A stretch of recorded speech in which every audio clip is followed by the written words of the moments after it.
Olá, uma boa noite a todos e a todas.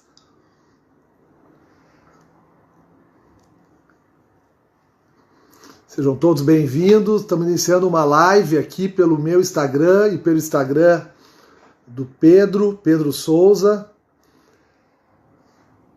Anair, boa noite. Irla, Carol, Rosilene. Sejam todas bem-vindas, todos bem-vindos. Aguardando aqui o Pedro chegar, ele já chegou, na verdade. Estou aguardando os colegas entrar e eu já vou puxar o Pedro aqui para a gente dar início, então, na live.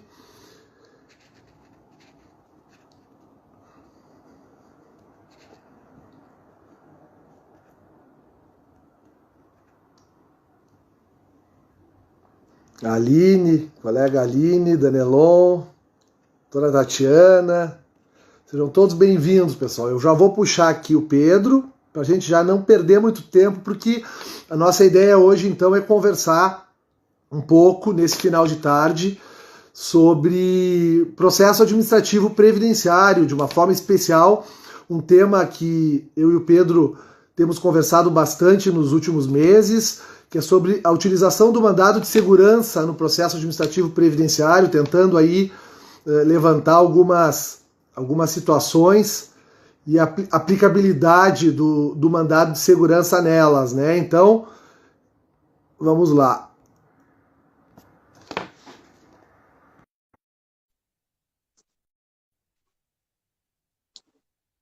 Aguardando Pedro Souza. Boa noite. Tudo bom? Tá me ouvindo bem? Ouço bem, tá perfeito. Tá, que bom, que bom. Me ouve bem também? Sim, tudo certinho, tudo bem. Que bom. Que show, Pedro, que prazer aí a gente estar conversando um pouquinho sobre esse assunto, né? E através desse sistema da live poder estar compartilhando isso com os colegas, né? Para mim, tu sabe que é uma grande honra, né? Fui teu aluno e te acompanho já há bastante tempo, então poder estar conversando contigo e estudando esse assunto é uma honra muito grande para mim. Que legal, Pedro. A honra é toda minha, é um prazer enorme a gente estar trocando essas informações, ainda mais sobre o tema do processo administrativo, que eu gosto muito e sei que tu gosta também, ter acompanhado aí o teu trabalho que tu faz nas redes, e, enfim, trabalho no escritório, as coisas que tu escreve, né? E eu acho que esse é um tema que tende a crescer muito daqui para frente, mais ainda em razão agora do decreto, né, o 10.410, as alterações no regulamento da Previdência. E não sei como é que tu está vendo todo esse cenário aí, como é que tu está vendo o decreto com relação ao processo administrativo, certamente impactos bem profundos, Claro, né? claro. Tem impactos que vão totalmente de encontro à lei do processo administrativo, né? Que a lei já assegura tudo mais em favor do segurado e o decreto está colocando o segurado em último lugar, né?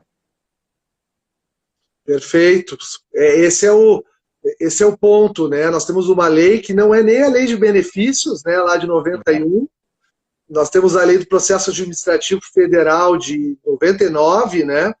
E que traz princípios, regras, né, com relação ao processo administrativo federal, que bem diferentes daquilo que está sendo agora regulamentado do nada, né? Eu acho que isso também fica muito estranho, uma regulamentação do nada, né? Exatamente, exatamente.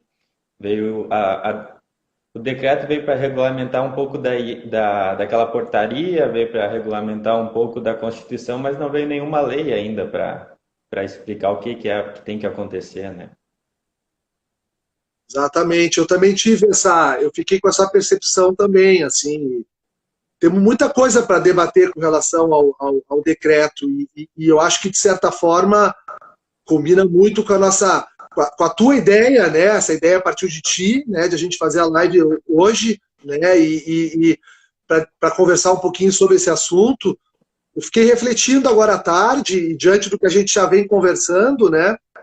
E confesso que separei algumas questões assim importantes e, por coincidência ou não, estão diretamente relacionadas à Lei 9784 de 99, né? Me parece que ali nasce tudo, né? Exatamente, exatamente. Não sei se tu queres começar já com os teus apontamentos. Não, por mim tanto faz. Eu até deixo como tu partiu de ti o convite, assim, eu deixo no teu ritmo e estou à disposição para a gente ir conversando, tranquilo. Não, eu só queria que tu começasse falando, já que tu é um grande estudioso dessa área, né? E o processo administrativo ele veio sendo mais valorizado nos últimos anos. Eu lembro que quando eu comecei a estagiar no previdenciário era aquela coisa de tu só protocolar documentos na agência e o servidor que se virasse, né, para entender que benefício que era pedido. Então eu queria que tu falasse um pouco da importância de a gente valorizar bastante o processo administrativo e como construir ele de uma forma sólida, né? Como isso vai influenciar depois, talvez até na desjudicialização, né? Legal, Pedro. Pô, que legal a oportunidade dessa pergunta aí, né, de poder dar uma resposta a ela, assim, do que eu tenho refletido. Eu particularmente penso bastante sempre no processo administrativo, não só no que se refere à minha atuação como advogado, enfim, mas por ser um assunto que me interessa, né? É um assunto que eu gosto de ler, gosto de estudar, é um assunto que mexe com direito administrativo, que eu gosto bastante também, né? E o que eu sinto, assim, tentando resumir a minha resposta, nós estamos vivendo no momento atual, 2020, pós-decreto 10.410, um momento muito importante para o processo administrativo, porque me parece que ele ganha uma nova faceta agora, com o fim das agências, e me parece que com o fim do INSS, né, que é o que está se anunciando, né, a incorporação do INSS no Ministério, não sei de que forma isso vai dar, e se vai ser possível se fazer isso, né, do ponto de vista até dos princípios da Seguridade Social, e todo aquele debate, né, da descentralização. Mas, de fato, o processo administrativo ele vai se tornar algo extremamente complexo, que não vai mais combinar com o segurado, com o cidadão comum, mesmo de nível superior, mesmo um engenheiro, um arquiteto, um administrador, né, e qualquer outra pessoa que não seja da área, como nós, né, que trabalhamos nisso, vai ficar muito difícil manejar o processo. Então, eu vejo que vai haver um crescimento muito grande do exercício da advocacia no processo administrativo, e eu acho que, de certa forma, com o apoio do governo, com apoio regulatório para isso, eu acho que a gente tende a crescer nesse aspecto, e acho que a advocacia vai migrar muito para o processo administrativo, sabe? Fazendo, em linhas gerais, uma percepção atual, né? Assim que eu sinto, superada já aquelas percepções mais antigas que a gente já tem, e que eu sei que tu tens também, no sentido de que cada vez mais tem que usar para melhorar o interesse de agir, para melhorar o processo judicial. Eu sinto que, para além disso, no momento atual, a gente tende a ter um espaço até mais preponderante, assim, do que simplesmente uma etapa preparatória de um processo posterior. Não sei se tu me entendes. Sim. Não, eu concordo plenamente, porque tá ficando tudo mais difícil, né? Tá ficando cada vez... A IN vira quase um CPC, né? Tem inúmeros detalhes ali que vão fazer toda a diferença na hora de conceder ou indeferir, que não tem como um segurado saber como formular aquele pedido ou até invocar artigos, não tem como exigir isso do segurado. E já entrando no que tu falou, que eu deixei anotado, para mim a principal mudança que veio no decreto é começar a mitigar a questão do melhor benefício. E como é que tu vai mitigar isso de pessoas hipossuficientes, sendo que o processo administrativo ele é construído para ser, de forma, até consta isso na lei, para ser menos oneroso ao administrado, né? Mas o decreto está trazendo questões que vão completamente de encontro, vão dificultando tudo para, como tu disse, até para quem tem ensino superior, não vai ter condições de fazer um bom pedido de qualquer benefício que seja. Eu senti isso, a questão ali do direito ao melhor benefício, e a percepção que eu fico é que está se tentando construir, de fato, um processo, né? Assim, porque aqui, lembrando das lições da professora Melissa Floman, que sempre nos ensina muito sobre processo em geral e o processo administrativo em especial, ela sempre defende a tese de que o processo administrativo, na verdade, é um procedimento, né? Aquela velha discussão entre processo e procedimento, né? Mas que seria um procedimento justamente ante o fato que não tem um juiz ou um conselheiro, ou alguém que vai julgar a causa no INSS, né? O próprio réu, digamos assim, que não é um réu, né? É o Estado, presta uma tutela e ele mesmo decide. E aí nasce o dever de conceder a melhor prestação, porque ele é suspeito na relação, né? E ele tem o dever de conceder a tutela. Me parece que as mudanças que foram feitas no decreto, que são muito fortes nesse sentido, elas parecem moldar um processo com contraditório. Só que nós não temos isso no INSS.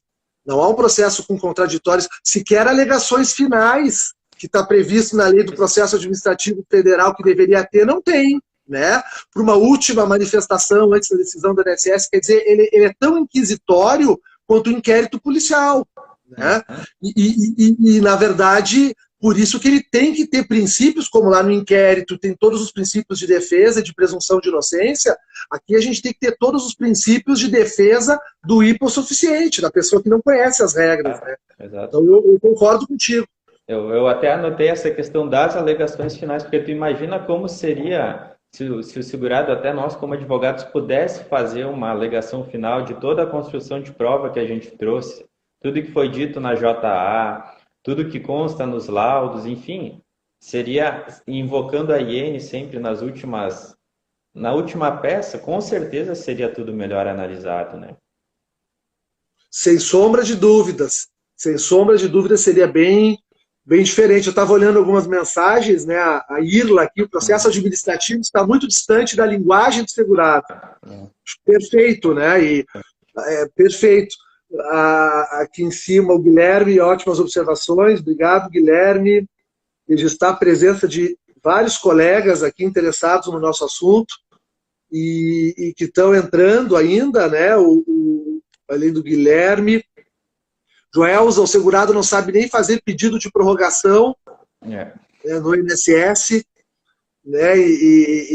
É bem isso, né? Mas, Pedro, essa questão que tu referiu do direito ao melhor benefício, ser cerceado num processo administrativo, nós podíamos começar por essa, né? Eu nem tinha pensado nela, mas certamente tu deve ter pensado, e por isso que tu lançou ela agora há pouco, mas numa hipótese de um benefício não ter sido processado da melhor forma para o segurado, né? Digamos assim, em razão do não processamento de uma justificação administrativa, não realização de uma vistoria técnica ou algo assim. Tu vê alguma relação com a questão envolvendo mandado de segurança e aí a própria questão da lei do processo? Claro, claro. A gente até já fez mandados de segurança nesse sentido, especialmente da justificação administrativa, porque na IN consta que ela tem que ser não só solicitada, mas tem que ser ofertada para o segurado, né? Então, não poderia o INSS indeferir um benefício ou um melhor benefício por falta de prova se ele não oferta para o segurado as possibilidades de produzir essas provas que ele então viria a se convencer, né? E a gente já fez mandado de segurança nesse sentido, porque tu não pode discutir a prova no mandado, mas tu pode juntar provas pré-constituídas, né?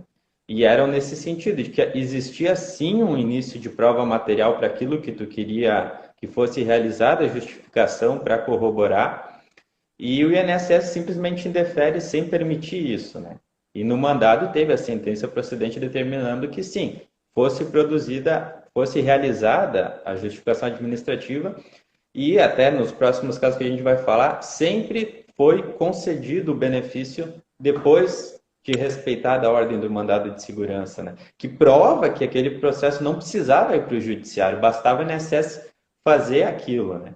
E o melhor benefício... Não, muito bom, desculpa te interromper no finalzinho, mas lembrei da Irla de novo agora, quando ela falou de linguagem, né? Eu tenho lido algumas coisas sobre linguagem, enfim, sobre filosofia e essas questões ligadas à linguagem. Tu vê que, no fundo, o mandado de segurança, quando ele reativa, quando ele reanima, né, a justificação administrativa, é quase que uma ressuscitação de alguém que está morto ali, vai ali, faz os procedimentos, ele reanima, né? E o processamento daquela JA por força do mandado de segurança produz uma linguagem diferente do processo. Claro. Porque o servidor que vai decidir depois, ele sabe que esse processo já foi objeto de um mandado de segurança, que é uma medida séria no nosso sistema, né? Uma medida constitucional que visa garantir direitos assim que foram conquistas, né, do texto de 88, e são questões assim que em outras épocas já não se teve acesso, né, e se enfrentou problemas por isso. O mandado de segurança ele tem esse recado claro, né, não sei se tu concorda, claro, né, de que uma violação a um direito está ocorrendo, né? Exato, exato. E de novo, volta para aquela questão, são para pessoas. A lei do processo é para esse tipo de coisa, é para garantir que já se tenha um processo bem organizado, né? E quando o INSS tem que seguir a instrução normativa, afinal de contas, o próprio nome, né? É uma instrução que vai normatizar como ele tem que fazer. E quando ele descumpre isso, não tem fundamento para permitir isso, né? E aí que entra o mandado de segurança, assegurar que aquilo seja produzido e que em todas as nossas experiências sempre comprovou que fazendo aquilo que o INSS não fez, concedia o benefício, né? É quase que uma teimosia, né? A instrução diz que tem que fazer A e faz B. Não, tem que fazer o que está escrito ali. E normalmente consegue chegar ao fim que se pretende, né?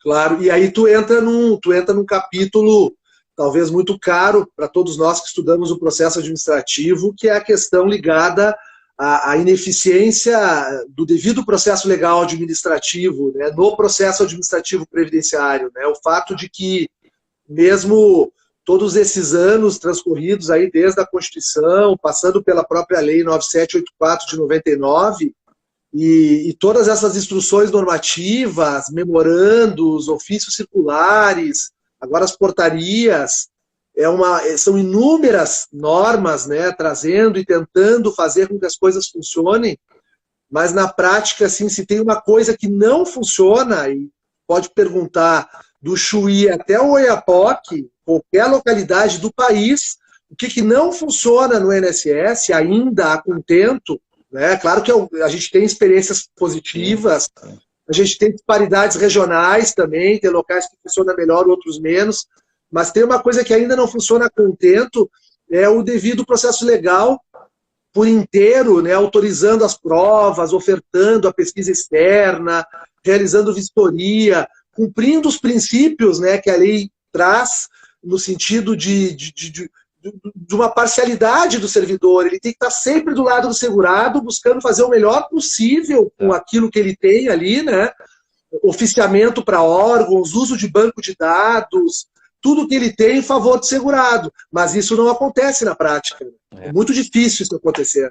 Hoje de tarde eu estava mesmo pensando na live e lembrando de um caso de aposentadoria híbrida, que aqui onde eu moro, aqui em Lajeado, né? E aqui na região é muito agricultura familiar, né? Quase todo mundo que vem no escritório tem um pouco de tempo rural. E o INSS aqui em Lajeado, ele vinha reconhecendo o tempo rural administrativamente, mas negava a híbrida, né? Quando veio aquele memorando que obrigou a conceder a aposentadoria híbrida, aí ele passou a negar o rural. Porque não tendo o rural não precisa conceder, então foi um marco muito claro da parcialidade do servidor na análise, né? Sem dúvida, sem dúvida. E isso acontece. Na verdade, eu vou te dizer, Pedro, que também penso muito sobre isso. Assim, nós precisaríamos de algumas teses até das ciências sociais para entender um pouco o comportamento, né, da administração e como é difícil realmente. Assim, eu não sei se é por questões de uma legalidade estrita, necessidade de obedecer algumas normas sem uma margem de discricionariedade para casos concretos. Eu não sei se é uma tendência a um comportamento mesmo oportunista, no sentido de o receio, né, de ser enquadrado numa fraude, na dúvida acaba indeferindo. Mas essas questões também do comportamento da administração são difíceis da gente compreender também, né? É, bem isso. Eu sinto isso muito forte, assim, porque na individualidade os servidores são muito bons do INSS, né? E a gente tem grandes amigos e pessoas assim expoentes, né, da previdência, do direito previdenciário, professores e tem muito servidor, a maioria dos servidores são de bom nível, né? Mas assim no coletivo às vezes é complicado. Eu até brinco que parece que é uma previdência, que eles são donos da previdência e vai sair do bolso deles, né? Se eles tiver que conceder alguma coisa, porque como tu disse, tem algumas decisões que não fazem o menor sentido, não tem por que negar aquilo. É bem isso. Pedro, me diz uma coisa, e nesse caso do mandado de segurança aí de vocês, com relação à JA, o benefício já tinha sido indeferido ou vocês entraram no trâmite do processo? Sempre, todos os mandatos que a gente fez era após indeferimento. Então, o INSS, a gente pedia para fazer algo, o INSS não indeferia de plano, né? Não realizava aquele ato. Então, a gente impetrava um mandado para reabrir a instrução e realizar aquilo. Isso começou por quê? Porque a gente começou a aposentar alguns contribuintes individuais que tinham que indenizar valores. Então, era muito importante que a gente não tivesse que fazer um novo requerimento e perder aqueles atrasados, porque ia compensar o valor que ele ia indenizar, né? E esse era um caso desses, né? Ele tinha que comprovar determinada atividade como autônomo, e se nós tivéssemos que fazer uma ação declaratória e depois um novo requerimento, ia se perder um valor muito grande de atrasados. Então a gente pensou, não, já que a instrução normativa está a nosso favor, e o servidor tem que seguir, vamos fazer um mandado para que seja mantido o mesmo processo administrativo aberto e trabalhando nele, para que não se perca a DER, né? Então, casualmente, sempre foi após indeferimento. Mandado de segurança por não prorrogar a exigência, quando foi solicitado o pedido para prorrogar, simplesmente indeferido, nem análise do pedido. Já tivemos casos assim, fizemos mandado de segurança para reabrir o processo e prorrogar o prazo, né? Perfeito, vocês não atacam a decisão, né, a decisão de mérito do processo administrativo, que na verdade não é uma decisão de mérito, porque ela é uma decisão nula, né, porque ela não respeita, né, os princípios do ato administrativo, né, ela não tem todos os elementos de um ato administrativo válido. Então, na verdade, ela é uma mentira ali, né? A partir do momento que ela não oferta a prova, não cumpre o papel de instrução do processo, aquela decisão ela é uma ficção. Vocês praticamente passam por cima dela e vão lá no bojo do processo administrativo e atacam o artigo de lei, o ato administrativo instrução normativa. Da prova. Da instrução normativa que refere que devia ter feito aquilo, né? Isso é a importância de fazer as petições nos processos administrativos, né? Desde o início dizer as provas que tu quer produzir com base em determinados artigos. Claro que caberia recurso para a junta, mas tu sabe quanto tempo leva um recurso, né? Para ser julgado o recurso e baixar em diligência é muito tempo. E o mandado consegue ser muito mais rápido, né? Sem dúvida, não. E outra, o processo administrativo, ele tem na instância do INSS, né, que não é a primeira instância, né, às vezes a gente fala primeira instância, mas na verdade a primeira instância é recursal, já está no conselho, né, mas na agência, né, no processo do INSS, a dinâmica do processo é muito favorável ao segurado. Podendo usufruir dessa dinâmica, me parece que seria a perda de uma grande chance eu partir para uma dinâmica, mesmo que do Conselho de Recursos, que já é uma dinâmica processual, não é uma dinâmica procedimental, aqui lembrando da professora Melissa de novo, que é a dinâmica que a gente tem. E aí, reativando esse processo com o mandado de segurança e trazendo esse impulsionamento natural que uma intervenção jurisdicional vai trazer para ele, seria realmente a perda de uma chance não usufruir, né? Me parece que é justamente por isso, não? Exato, exato. E se tu pensar como juiz, bom, a prova é que todos esses mandatos que a gente fez fizeram benefício concedido na via administrativa. Então, olha quanto processo tu deixa de ir para uma pauta de audiência, para abrir prazo, para fazer toda a instrução de um processo judicial, quando o juiz só tem que analisar se aquilo consta no pedido administrativo, se tem uma base legal que é o dispositivo na IN e se o INSS cumpriu ou não. Acaba sendo um trabalho muito mais fácil para o juiz do que fazer toda a instrução de um processo judicial, né? Perfeito, que interessante, Pedro, que legal, que troca de experiência importante. Olha, a Gia, a nossa colega Gia Oliveira, aqui está perguntando se seria possível, né, o protocolo do mandado de segurança para reabrir o processo administrativo e calcular uma indenização sem a incidência de juro em período anterior de 96. Sim. O que tu me diz disso? Eu já fiz e eu só não concluí. Agora eu não me recordo porque, claro, porque veio o indeferimento logo em seguida. Não concederam a liminar dentro dos 30 dias para pagar a guia. E aí, como tinha outras coisas para discutir, a gente achou melhor abrir mão. Mas claro que sim, porque, afinal de contas, toda a jurisprudência sabe que não incide juro e multa, né? E tu tendo ali a fundamentação legal de que não existe lei que dê aquilo antes de 96, muito provavelmente o juiz vai mandar refazer a guia sem os juros e multa, né? A única questão ali é o tempo. Claro, o processo vai ser reaberto, mesmo que indeferido, mas às vezes para ter agilidade é mais fácil pagar e depois pedir a repetição. Mas é o mais... Sem dúvida.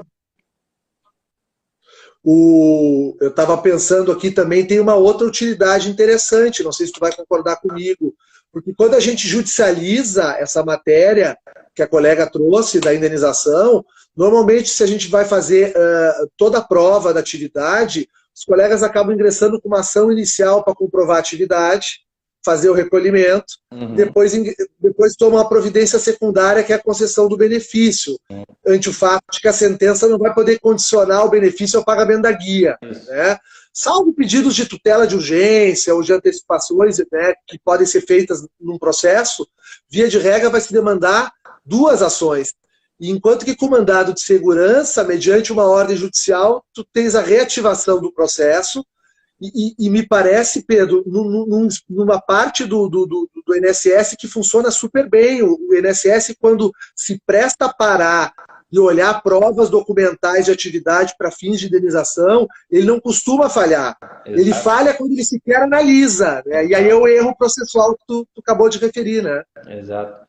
E até a importância de tentar manter essa questão da prova do tempo no administrativo é que quando tu paga a guia, logo depois vem a concessão, né? No mês seguinte já é pago todos atrasados. E se tu ainda tiver que fazer uma ação depois, quanto tempo vai ser entre o segurado ter desembolsado aquele valor que muitas vezes é alto, até vir a contraprestação, né? Então, a gente aqui sempre tenta, quando a gente vê que é um processo que ele por si só não precisa ir para o judiciário, a gente briga para que ele fique no administrativo, porque, querendo ou não, quando as coisas funcionam, ainda que por ordem judicial, elas funcionam muito bem. Perfeito, perfeito. Eu tinha anotado hoje de tarde, né, algumas situações genéricas, assim, na linha que os colegas estão perguntando, né, muitos estão trazendo situações práticas, né, como a Joelza, que traz se caberia o mandado de segurança no indeferimento que não aplicou o entendimento de um memorando circular, por exemplo, né? E me parece que sim, né? É, exatamente. Pela questão do memorando tem que seguir, né? Tem que seguir o memorando. Tem que seguir, né? Tem que seguir o memorando, perfeito. Mas eu selecionei algumas questões até de ordem hierárquica maior da própria Lei 9784, né? E incrível, assim como a gente tem lá a fundamentação para uma pesquisa externa, né, que a gente também tem na IN, né, no artigo 103 da IN 77, né, no caso da busca de documentos, o próprio artigo 49, que dá o prazo de 30 dias para decidir o processo administrativo, os colegas falam bastante, né? Bastante. Artigo 26, que determina todo um ritual para a comunicação dos atos, a importância do mandado de segurança, eventualmente numa notificação de pente fino, que não respeite a formalidade da comunicação do ato para reativar o benefício, né, e resguardar o devido processo legal. Isso. Numa situação de cessação de benefício, né, e normalmente a administração não segue o artigo, normalmente ela não segue o artigo 26. Até na questão do pente fino, se tu for chamado quando tu já tem mais de 60 anos, né, se eu não me engano, que não é mais obrigado a passar pela perícia, né? Então, se na lei do pente fino diz isso, e eles te chamam tu com 70 anos de idade, é tão obrigado assim? Né? Penso que talvez caberia o mandado para dizer, ó, a lei diz que acima de tal idade não precisa, eu tenho acima dessa idade, então me permita não passar por isso, né? Interessante, né? Que bacana, com certeza. Aquelas hipóteses que isentam o segurado de ser periciado, né? E não, exatamente, ele não deve comparecer numa perícia, obviamente, porque se ele comparece na perícia vai ter uma avaliação, né? E se ele simplesmente não aparecer, talvez cessem o benefício, né? Não sei o que faria. Exatamente. Então, por isso seria importante tu ter a decisão baseado na lei, porque no mandado de segurança tu precisa ter o dispositivo que dá aquela fundamentação, né? Baseado nisso. Eu também anotei alguns casos que nós já fizemos mandados, né? E um que a gente teve que fazer 2 vezes, um ainda está em trâmite, é de guia de complementação das contribuições feitas eventualmente em valor inferior ao mínimo, porque veio naquela portaria mais recente que teria esse serviço disponível no sistema do meu INSS, mas a gente olhou um por um e não está disponível ainda, né? E o sistema que tem na Receita para fazer as guias não aceita guia com competência com menos de R$ 10. E normalmente as contribuições abaixo de mínimo muitas vezes são menos de R$ 10, né? Então, a gente já fez um mandado em que a gente havia pedido, lá na hora do requerimento, havia expresso que a gente queria fazer complementação de tais e tais competências, e vem o indeferimento por falta de tempo, por não ter essas contribuições ou por estar elas abaixo do mínimo, a gente já fez mandado dizendo, ó, deveria ter sido emitida exigência permitindo a complementação. Em alguns mandados, na hora de prestar informações, o próprio INSS já juntou, esse foi um caso, dizendo, ó, realmente foi um erro nosso, já foi reaberto o processo, já foi emitida a exigência. Então, às vezes aquela agência que faz o cumprimento de decisão judicial já organiza tudo interno para dar cumprimento antes da sentença, né? Claro, fantástico isso que tu falou, porque eu já tive várias experiências assim, e na verdade a gente tem muito essa experiência quando a gente entra com mandado de segurança por ofensa ao artigo 49, pela demora, né, excessiva do processo. Sim. E aí, não raras vezes, no prazo para prestar as informações, já vem o indeferimento e o PDF do processo ali indeferido, né? E para já resolver com uma tomada só, o servidor já resolve tudo, porque senão ele ia dar uma resposta para o judiciário e depois ainda ia analisar o processo num outro momento, né? Isso acontece muito, né, no mandado de segurança. E eu fiquei pensando, Pedro, numa outra coisa importante também, né? E sabe que tinha um tempo que eu até não gostava de falar isso ao vivo, em live, né? Live é uma coisa recente, né? Mas essa questão das competências, né? Do juizado especial e do rito comum.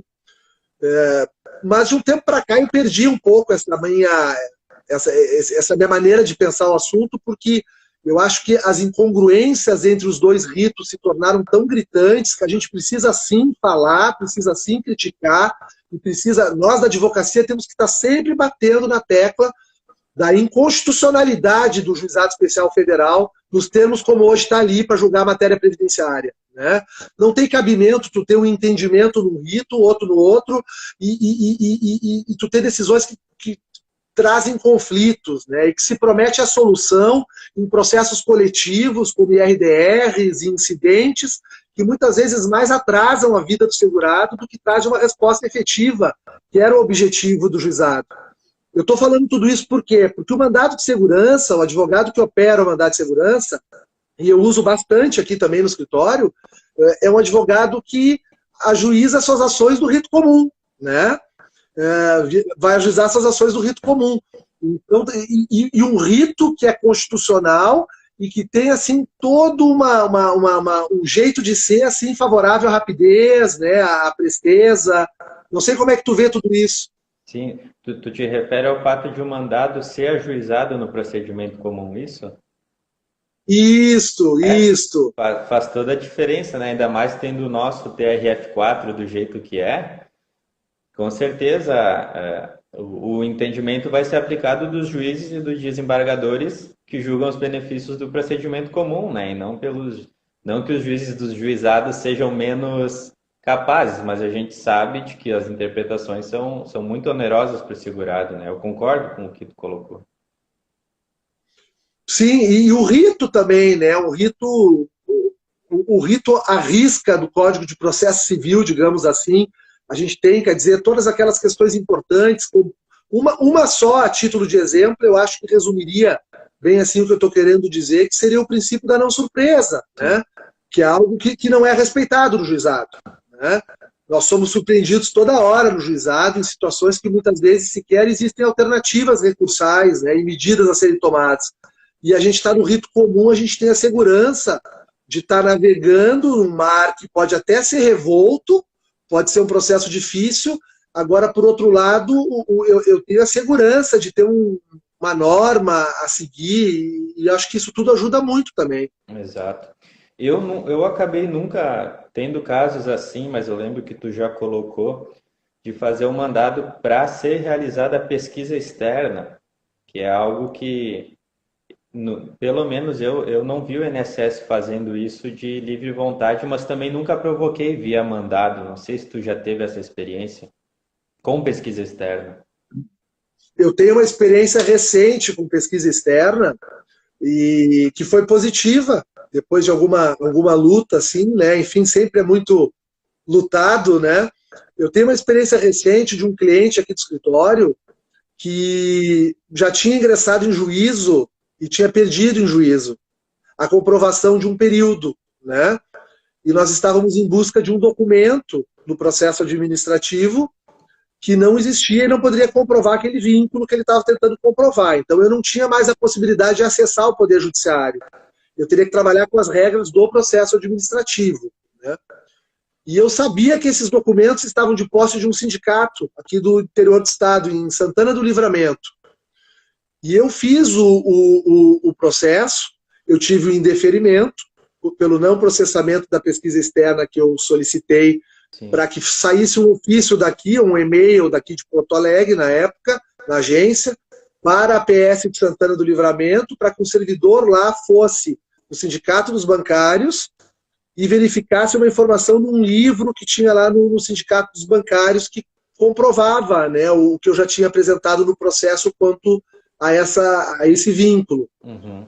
Mas foi indeferido, não foi feito esse procedimento. Aí eu fiz o mandado de segurança, eu trabalhei o artigo 103 da IN 77, que traz o dever do servidor ir ao local, confirmar alguma informação que seja suscitada, e eu consegui com que fosse feito uma comunicação com o Livramento, fosse ao sindicato, se buscasse a informação e se preenchesse o vínculo e se garantisse o benefício, né, sem precisar acessar o Poder Judiciário. Eu não teria como acessar o Poder Judiciário.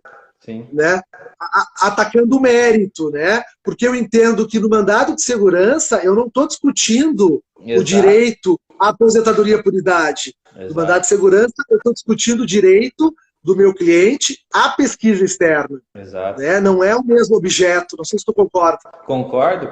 Eu também penso nisso, quando tu... Não sei se dá para dizer de uma forma tão simples, mas no administrativo tu não tem coisa julgada, né?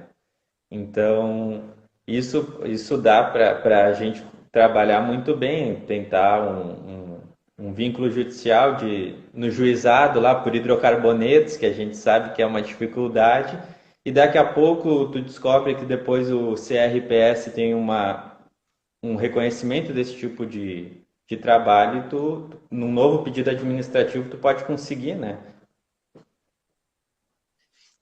Foi mais ou menos essa estratégia assim, que a gente adotou. Então, ele também pode ser uma ferramenta importante, assim, eu acho, nessas relações entre o processo administrativo e o processo judicial, que talvez, Pedro, eu acho que vão ficar mais conturbadas daqui para frente, né? Porque a gente tem visto assim as próprias mudanças do novo regulamento, né, das novas regras, exigindo, né, que o segurado também colabore com a instrução do processo Então eu acho que nós vamos ter assim, um momento muito difícil assim, de adequar tudo isso no próprio tema aquele do STF do interesse de agir, né, o tema 350, né, as relações entre as duas, né, a esfera administrativa e a esfera judicial. E eu acho que o mandado de segurança atacando alguma questão procedimental, às vezes pode ser uma ferramenta importante também, como uma terceira via também nesses casos. Eu anotei aqui também, e acredito que tu vai concordar, em casos de... E nessa época das regras de transição também é importante, a questão de reafirmação de DER para um benefício mais vantajoso. E aqui fica até a oportunidade de fazer uma propaganda do livro do Alexandre, né, que é um livro muito bom. Obrigado. Valeu, Pedro. Obrigado. E daqui a pouco o segurado... Fantástico tu trazer...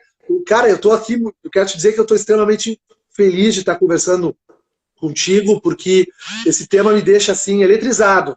E eu acho que te deixa também, porque Claro. o que eu já li sobre esse assunto, eu já pude perceber isso. Eu estou aqui eletrizado, aí tu vem me dizer, não, mandado de segurança para reafirmação da DER administrativa. Pô, isso é fantástico, né? Não, te interromper. Tu pensa, faltava um mês para se aposentar e vem a reforma. Em questão de 2 meses, ele cumpre com dois pedágios, né? O de 50% e o de 100%. E se o INSS calcular com uma regra, vai ser calculado de um jeito, usando o outro vai ser de outro, e ele concede um menor salário, né? Tu teria ali...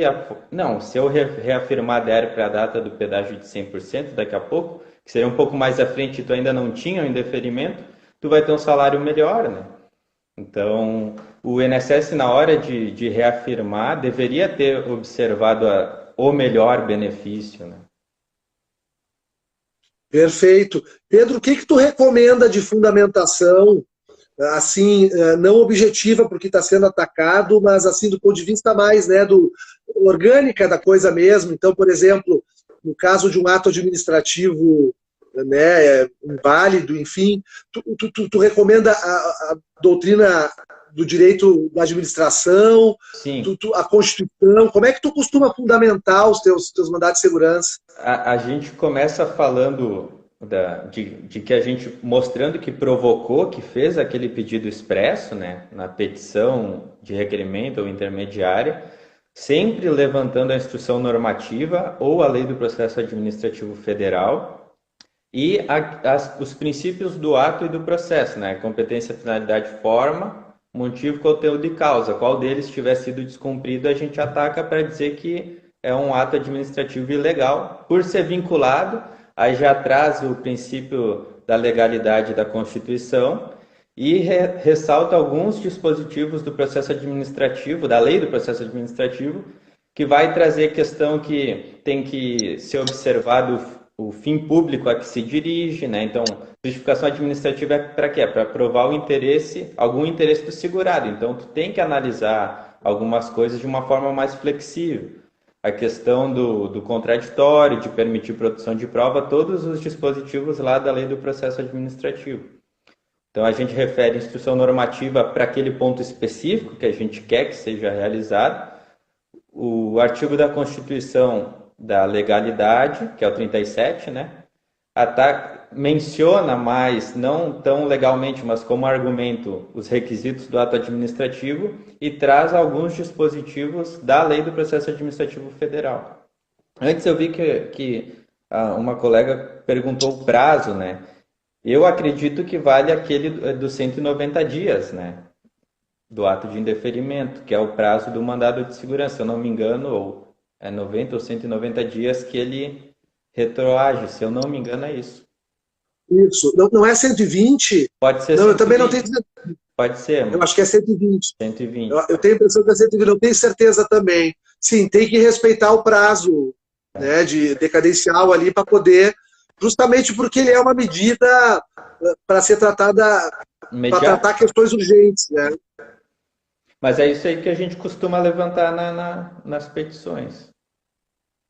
Pô, que legal. E eu estava pensando aqui, deixa eu te fazer uma pergunta, tentando construir um pouquinho mais aí e motivar mais aí o artigo que a gente está escrevendo junto, né? E com as ideias, e eu quero trazer algumas coisas nesse sentido, te perguntar o que tu acha da hipótese de um mandado de segurança contra a decisão do processo, a decisão de indeferimento da aposentadoria por não respeito ao artigo 50, por exemplo, da Lei do Processo Administrativo Federal, que traz o dever da fundamentação, para tu poder fundamentar melhor aquele processo, até mesmo para levar a juízo, ou até tentar uma nova decisão. Vamos supor um documento apresentado que não foi valorado, uma falha no resumo de tempo de contribuição, que eventualmente não considerou um período que está lá na carteira. Como é que tu entende assim, que já daria para se fazer um mandado de segurança da decisão final do processo? E tu acha que isso encontraria vedação com a questão probatória?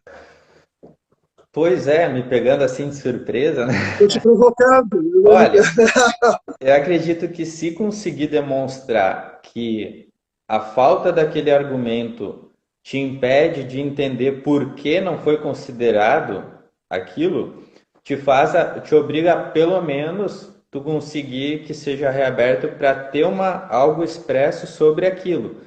Mas talvez o juiz já possa de pronto entender que é devido à concessão, né? Daqui a pouco tu pode estar falando de um benefício concedido que passava dos 96 pontos na data da concessão, mas o INSS aplicou algum fator previdenciário. Talvez tu poderia impetrar um mandado mostrando que fechava os pontos e em sede de mandado já ser reajustado o benefício, talvez. Sim, dessa forma combinaria muito mais, né? Porque aí eu estou discutindo a formalidade da decisão, eu não estou entrando talvez em questões mais profundas que possa haver uma vedação pela discussão probatória, mesmo que documental, né?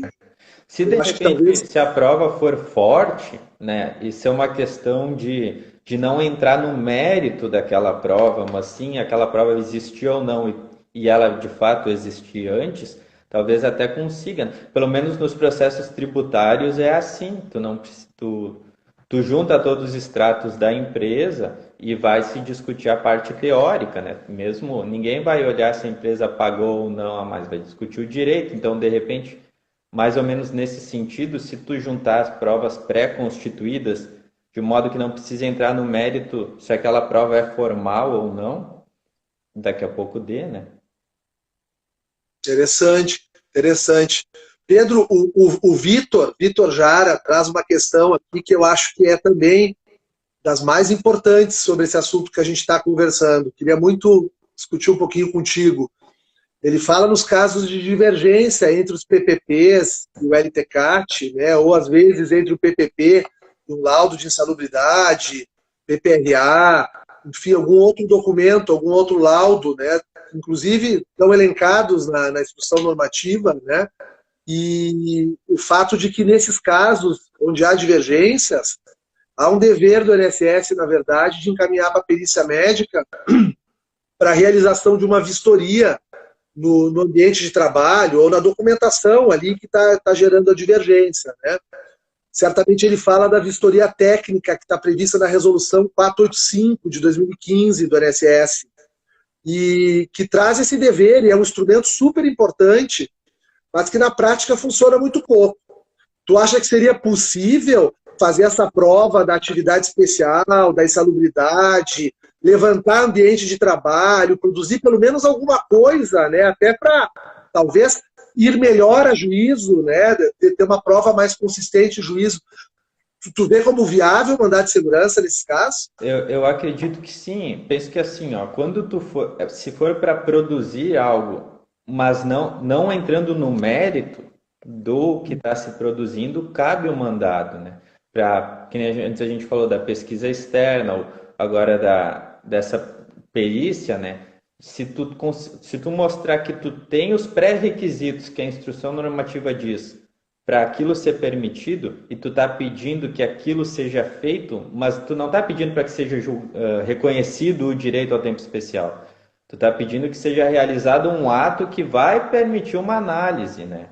Então eu acredito que sim, para todas essas questões processuais eu acredito que cabe o mandado, né?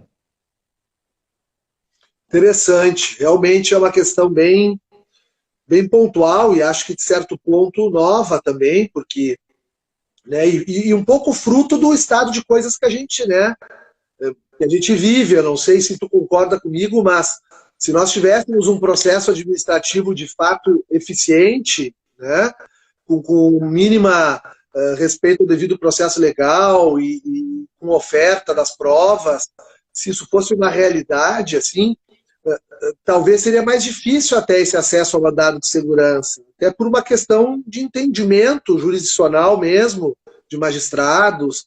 A questão é que o que vigora no senso comum e no próprio tribunal, né, nos tribunais, é que realmente falta muito para a gente ter um processo de fato administrativo no INSS. Né? A gente ainda não conseguiu, mesmo passados esses, né, 30 e poucos anos desde a criação da autarquia, lá em 90, ainda falta muito assim, para a gente ter né, o respeito dos elementos do ato administrativo, né, as intimações completas dos atos, as avaliações. Ainda se tem, mesmo com toda a evolução, eu tomo todo cuidado de falar isso, porque a evolução foi bárbara, foi incrível nesses anos todos, né? E com servidores também, eu sempre gosto de destacar, empenhados na efetivação disso, mas é muito difícil, eu acho, não só no INSS, em qualquer autarquia, em qualquer ambiente administrativo no Brasil, o processo administrativo é conturbado, né? Não sei se tu concorda. Concordo.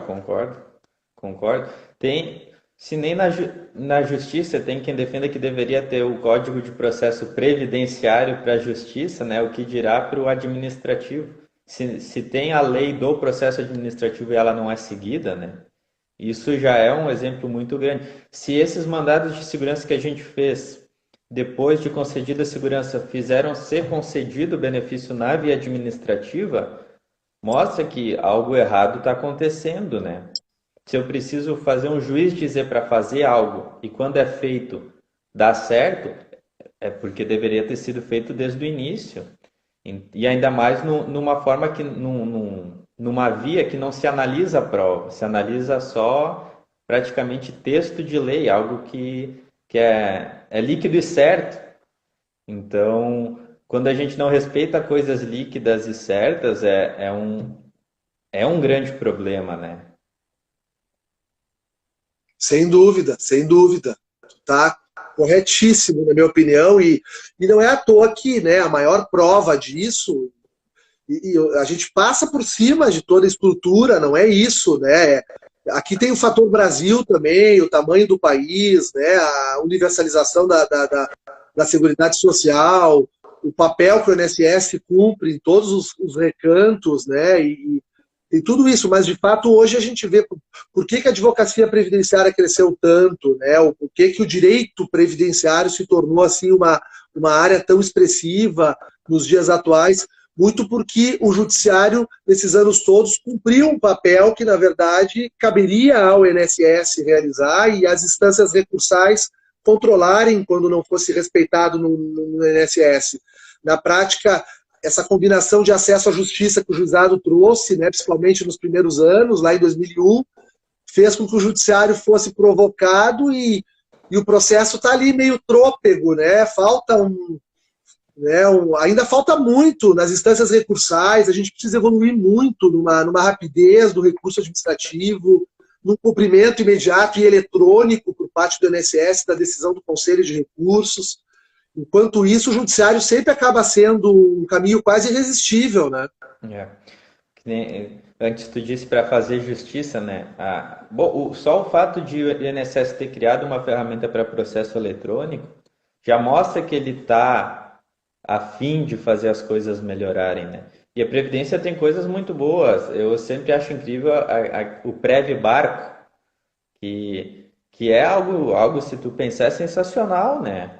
Para dar acesso a benefícios para pessoas que estão em qualquer lugar do meio do Brasil. Então, realmente, avançou muito, mas ainda precisa avançar mais para que para que funcione bem, né? Porque funciona mais ou menos, ainda não funciona bem como poderia.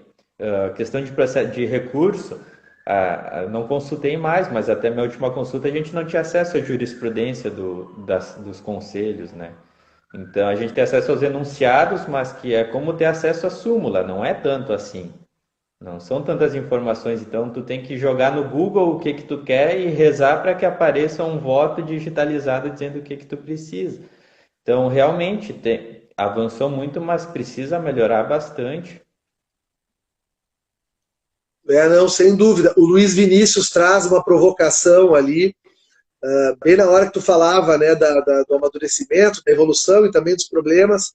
Se a gente está atento à unificação do INSS com a gestão, né, que vai ocorrer, e realmente a gente vai ter o fim da autarquia, isso é certo, né? Eu acredito que talvez o INSS, como a gente conheceu, né, a nossa geração conheceu, e o INSS é da nossa geração, né, anos 90, anos 2000, ele tem mais ou menos a nossa idade, né, Pedro? E esse tempo todo, antes tinha o INPS, né? Uhum. E parece que agora ele vai ficar mais vinculado mesmo à questão de governo, né? A questão é, eu acho que se tivermos marco regulatório bem feito, o cumprimento das regras, não é um fundamental às agências. E uma descentralização muito expressiva, como foi um pouco a lógica lá atrás, né? Porque lá tinha outros objetivos, outras questões a serem conquistadas também, que o texto de 88 trouxe.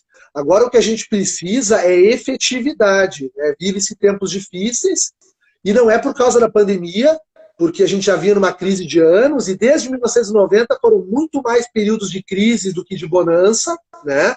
O Brasil ainda é um país que tem dificuldade de conseguir, né, decolar, enfim, e nós temos que ter uma previdência, uma assistência social e uma saúde forte para amparar, né?